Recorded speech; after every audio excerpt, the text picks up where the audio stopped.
नमस्कार दोस्तों, आज हमारा YouTube channel MK classes ABC में आपका स्वागत है। दोस्तों, आज हम आप लोगों के लिए 31 क्वेश्चन लेके आया हूं जो हिंदी से रिलेटेड है और सीटेट परीक्षा 2020 के लिए बहुत ही इम्पोर्टेंट है। तो दोस्तों, दिल लगा के पढ़िएगा, मन से पढ़िएगा। और दोस्तों, मैं आप लोगों से यही कहना चाहूँगा कि जो लोग अभी तक हमारा YouTube channel MK classes ABC subscribe नहीं किए हैं तो सब्सक्राइब ज़रूर कर लें और लाइक ज़रूर कर दें। तो आइए दोस्तों, समय को ज़्यादा व्यतीत न करते हुए हम क्वेश्चन की तरफ चलते हैं। तो दोस्तों, आज का हमारा पहला क्वेश्चन है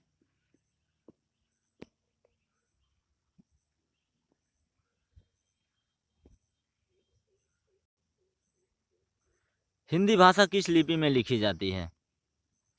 तो हिंदी भाषा किस लिपि में लिखी जाती है दोस्तों? ऑप्शन आपकी स्क्रीन पे है। तो हिंदी भाषा लिखी जाती है गुरमुखी, ब्राह्मणी, सौराष्ट्र, तीनों में लिखी जाती है। तो इसका आंसर हो जाएगा उपरोक्त सभी। ठीक है दोस्तों, इसका राइट ऑप्शन हो जाएगा ऑप्शन नंबर डी, उपरोक्त सभी। चलिए, नेक्स्ट क्वेश्चन है संविधान के किस अनुच्छेद में देवनागरी लिपि में हिंदी को राजभाषा घोषित किया जाता है।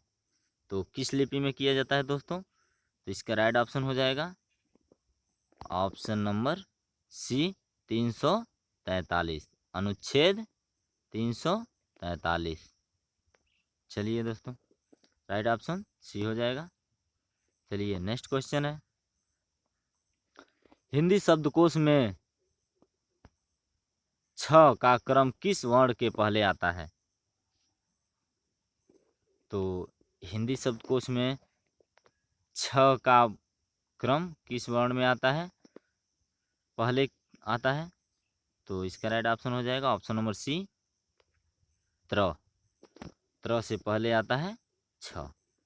चलिए दोस्तों, नेक्स्ट क्वेश्चन है तथापि शब्द का संधि विच्छेद है। तथाप शब्द का संधि विच्छेद है। तो इसका राइट ऑप्शन हो जाएगा दोस्तों option number C is the right option, तथाधन अप। तथाधन अप। चलिए, नेक्स्ट क्वेश्चन है उत प्लस ज्वाला की संधि से बना शब्द है।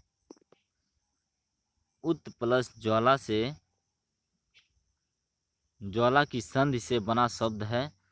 तो इसका राइट ऑप्शन हो जाएगा दोस्तों, इसका right option option number D हो जाएगा उज्ज्वल।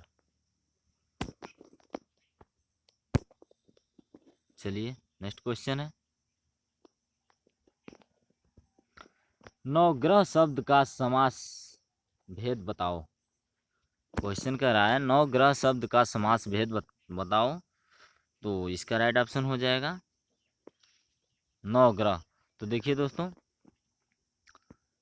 समास इसका राइट ऑप्शन हो जाएगा ऑप्शन नंबर बी, द्विगु समास। ठीक है दोस्तों, द्विगु समास। मैं बताना चाहूँगा दोस्तों आप लोगों से कि जो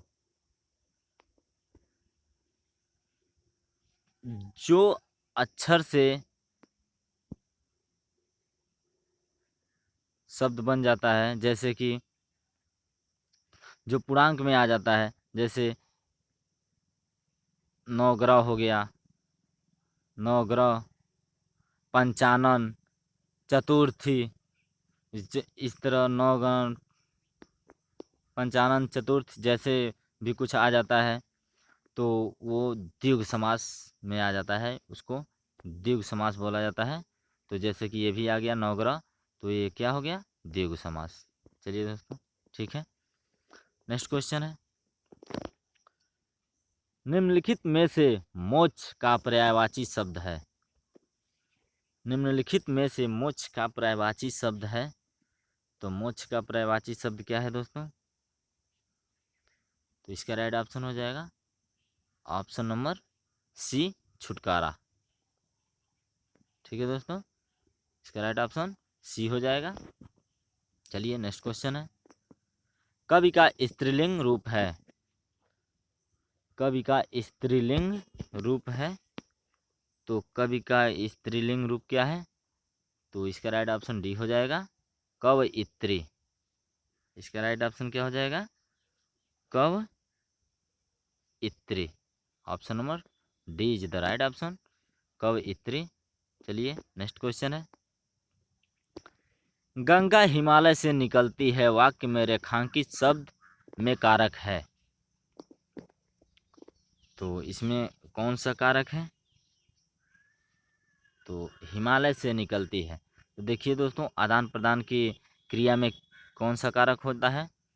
तो जब किसी से अलग हुआ जाता है, अलग की श्रेणी में आया जाता है, कोई भी चीज़ हो, तो वो आपादान कारक होता है। तो इसका राइट ऑप्शन हो जाएगा ऑप्शन नंबर सी, आपादान कारक। चलिए नेक्स्ट क्वेश्चन है, सर्वनामिक विशेषण बनते हैं। तो सर्वनामिक विशेषण किससे बनते हैं? तो इसका राइट ऑप्शन हो जाएगा दोस्तों ऑप्शन नंबर सी, सर्वनाम से। सर्वनामिक विशेषण किससे बनते हैं? तो सर्वनाम से बनते हैं। इसका राइट ऑप्शन सी हो जाएगा, सर्वनाम से। चलिए नेक्स्ट क्वेश्चन है, उसने पत्र लिखा रेखांकित शब्द का सर्वनाम भेद है। उसने पत्र लिखा रेखांकित शब्द का सर्वनाम भेद है। तो इसका राइट ऑप्शन हो जाएगा दोस्तों, उसने, कह रहा है उसने लिखा, तो उसने लिखी होता तो दोस्तों ये दूसरा चीज हो जाता। तो उसने लिखा यानी कि एक पुरुष ने लिखा, एक आदमी ने लिखा। तो इसका राइट ऑप्शन हो जाएगा ऑप्शन नंबर बी, पुरुषवाचक सर्वनाम। ठीक है दोस्तों, इसका राइट ऑप्शन बी हो जाएगा, पुरुषवाचक सर्वनाम। चलिए नेक्स्ट क्वेश्चन है, समय सिंधु चंचल है, भरी उक्त पंक्ति में कौन सा अलंकार है? समय सिंधु चंचल है, भरी उक्त पंक्ति में कौन सा अलंकार है? तो इसका राइट ऑप्शन हो जाएगा दोस्तों, इसका राइट ऑप्शन बी हो जाएगा, रूपक अलंकार। इसका राइट ऑप्शन बी, रूपक अलंकार हो जाएगा। ठीक है दोस्तों, चलिए नेक्स्ट क्वेश्चन है, कनक कनक ते 100 गुनी, मादकता अधिकाय, उहि खाए बौरात नर, इह पाए बौराए। उक्त पंक्तियों में कौन सा अलंकार है? तो चलिए देख लेते हैं दोस्तों कौन सा अलंकार है। तो इसका राइट ऑप्शन हो जाएगा दोस्तों option number D is the right option, यमक अलंकार। चलिए नेक्स्ट क्वेश्चन है, शेर शाह सूरी का मकबरा कहाँ स्थित है? 14 नंबर क्वेश्चन कह रहा है, शेर शाह सूरी का मकबरा कहाँ स्थित है? तो इसका राइट ऑप्शन हो जाएगा दोस्तों option number first is the right option, Sasaram. Sher Shah Suri का मकबरा कहाँ स्थित है? तो सासाराम में स्थित है। चलिए नेक्स्ट क्वेश्चन है, गुरु गोविंद सिंह जी का जन्मभूमि है। गुरु गोविंद सिंह जी का जन्मभूमि है, तो इनका जन्मभूमि कहाँ है? तो इनका जन्मभूमि है पटना, पाटलिपुत्र। तो इसका right option is the B, right option, Patna, जो कि पाटलिपुत्र में स्थित है। चलिए नेक्स्ट क्वेश्चन है, अवध में किसानों का नेतृत्व किसने किया? अवध में किसानों का नेतृत्व किसने किया? तो इसका राइट ऑप्शन हो जाएगा दोस्तों, इसका right option is the C is the right option, Baba Ramchandra ने। बाबा रामचंद्र ने किया अवध में किसानों का नेतृत्व, बाबा रामचंद्र जी ने की। चलिए नेक्स्ट क्वेश्चन है, निम्नलिखित में से एक समाज सुधारक जो जाति समानताओं के खिलाफ लड़े थे। निम्नलिखित में से एक समाज सुधारक थे जो जाति समानताओं के खिलाफ लड़े थे। वो कौन थे? चलिए दोस्तों देख लेते हैं। तो इसका राइट ऑप्शन हो जाएगा दोस्तों, first is the right option A, Periyar Ramaswamy Naicker. Periyar Ramaswamy Naicker. चलिए ठीक है, नेक्स्ट क्वेश्चन है, भारत निम्नलिखित में से दुनिया में किसका सबसे बड़ा उत्पादक और उपभोक्ता है?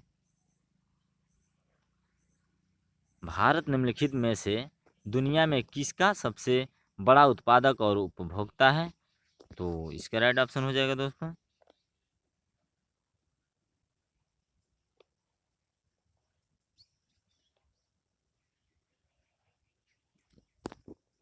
इसका राइट ऑप्शन हो जाएगा, तो इसका राइट ऑप्शन हो जाएगा ऑप्शन नंबर सी, दलहन का।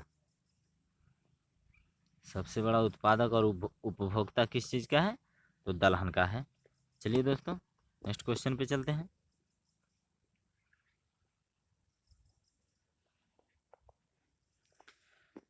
किस बहुउद्देशीय नदी घाटी परियोजना का निर्माण महानदी पर हुआ? तो किस बहुउद्देशीय नदी घाटी परियोजना का निर्माण हुआ महानदी पर? तो इसका राइट ऑप्शन हो जाएगा दोस्तों, ऑप्शन नंबर बी, हीराकुंड बांध का। चलिए नेक्स्ट क्वेश्चन है, निम्नलिखित में से कौन सी मुख्य नदी घाटी परियोजना बिहार राज्य से स्थित है? तो इसका राइट ऑप्शन हो जाएगा दोस्तों, ऑप्शन ध्यान से देख लीजिएगा, आपकी स्क्रीन पे साफ साफ दिख रहा है। तो इसका राइट ऑप्शन हो जाएगा ऑप्शन नंबर ए, सोन बहुउद्देशीय परियोजना। सोन बहुउद्देशीय परियोजना, option number A is the right option. चलिए नेक्स्ट क्वेश्चन है, नेपोलियन संहिता 1804 का क्या विषय है? नेपोलियन संहिता 1804 का क्या विषय है? तो इसका राइट ऑप्शन हो जाएगा दोस्तों, देखिए इसका राइट ऑप्शन हो जाएगा कानून में समानता,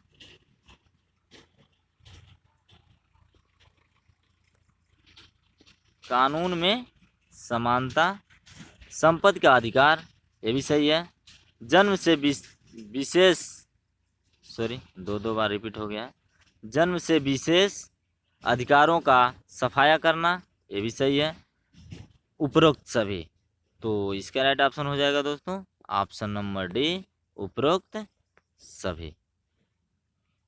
चलिए नेक्स्ट क्वेश्चन पे चलते हैं, पंचायती राज व्यवस्था कब संवैधानिक संस्था बनी?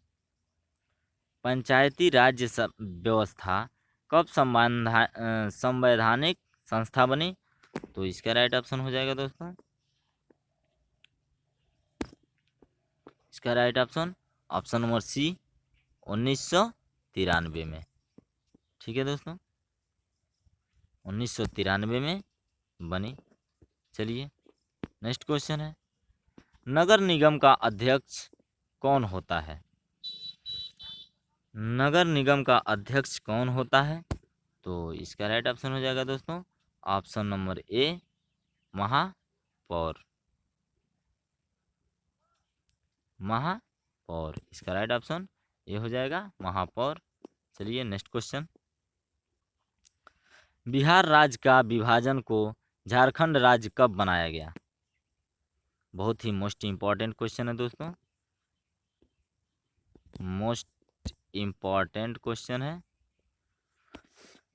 बिहार राज्य का विभाजन को झारखंड राज्य कब बनाया गया? तो इसका राइट ऑप्शन हो जाएगा ऑप्शन नंबर बी, नवंबर 2000 को। इसका राइट ऑप्शन हो जाएगा ऑप्शन नंबर बी, नवंबर सन 2000 को बनाया गया। चलिए नेक्स्ट क्वेश्चन है, केंद्रीय सांख्यिकी संगठन का मुख्य कार्य क्या है? मुख्य कार्य क्या है? तो इसका राइट ऑप्शन हो जाएगा दोस्तों option number C is the right option, राष्ट्रीय आय के अनुमानों का संग्रह करना। Option number C is the right option. चलिए नेक्स्ट क्वेश्चन पे चलते हैं। किसने गार्डन सिटी का सिद्धांत विकसित किया? तो गार्डन सिटी का सिद्धांत किसने विकसित किया? तो इसका राइट ऑप्शन हो जाएगा दोस्तों, इसका right option first is the right option, Ebenezer Howard ने। इबेनेजर हावर्ड ने गार्डन सिटी के सिद्धांत का विकास किया। चलिए नेक्स्ट क्वेश्चन है। निम्नलिखित में से कौन सा एक सार्वजनिक क्षेत्र उद्यम है? निम्नलिखित में से कौन सा एक सार्वजनिक क्षेत्र उद्यम है? तो इसका राइट ऑप्शन हो जाएगा दोस्तों,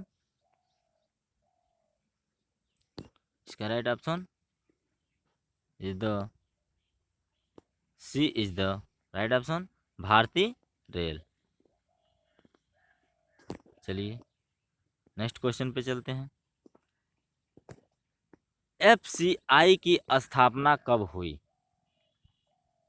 एफसीआई की स्थापना कब हुई दोस्तों? देख लेते हैं। तो एफसीआई की स्थापना हुई है 1965। तो ये किस ऑप्शन में है? तो इसका ये डी नंबर ऑप्शन में है। इसका राइट ऑप्शन हो जाएगा option number D is the right option, 1965 में। चलिए नेक्स्ट क्वेश्चन है। किस उम्र के लोगों की मुख्य श्रम शक्ति के रूप में माना जाता है? किस उम्र के लोगों को मुख्य श्रम शक्ति के रूप में माना जाता है दोस्तों? तो इसका राइट ऑप्शन क्या हो जाएगा? इसका राइट ऑप्शन हो जाएगा option number B is the right option, 15 से 60 वर्ष के लोगों को, 15 से 60 वर्ष के लोगों को माना जाता है मुख्य श्रम शक्ति के रूप में। चलिए नेक्स्ट क्वेश्चन देख लेते हैं। स्वर्ण चतुर्भुज सुपर राजमार्गों का रख रखाव किसके द्वारा किया जाता है? स्वर्ण चतुर्भुज सुपर राजमार्गों का रख रखाव किसके द्वारा किया जाता है दोस्तों? तो इसका राइट ऑप्शन क्या हो जाएगा? इसका राइट ऑप्शन हो जाएगा option number D is the right option, NHAI। NHAI। ठीक है दोस्तों। चलिए नेक्स्ट क्वेश्चन और लास्ट क्वेश्चन आज का है। किस पंचवर्षीय योजना में मानव पूंजी के महत्व पर जोर दिया गया? किस पंचवर्षीय योजना में मानव पूंजी के महत्व पर जोर दिया गया दोस्तों? देख लीजिएगा, बहुत ही मोस्ट इंपॉर्टेंट क्वेश्चन है और आज का लास्ट क्वेश्चन है। तो इसका राइट ऑप्शन हो जाएगा दोस्तों ऑप्शन नंबर बी, 7वीं पंचवर्षीय योजना में, 7वीं। तो दोस्तों आज के लिए बस इतना ही, और फिर हम आप लोगों के साथ बने रहेंगे हमारे YouTube channel MK classes ABC के साथ, और आप लोगों को हम अच्छे अच्छे क्वेश्चन के साथ मिलते रहेंगे। और दोस्तों मैं आप लोगों से निवेदन करेंगे कि जो लोग अभी तक हमारा YouTube channel MK classes ABC subscribe नहीं किए हैं तो सब्सक्राइब ज़रूर कर लें और लाइक ज़रूर कर दें। और दोस्तों हमारे चैनल को देखते रहिए, और हम सीटेट परीक्षा 2020 के लिए महत्वपूर्ण क्वेश्चनों के साथ आप लोगों के से मिलता रहूँगा। तब चलिए दोस्तों इसी के साथ अपने बात को बंद करते हैं, और तब हम आप लोगों से मिलेंगे फिर अगले टर्न में। तब तक के लिए बाय बाय।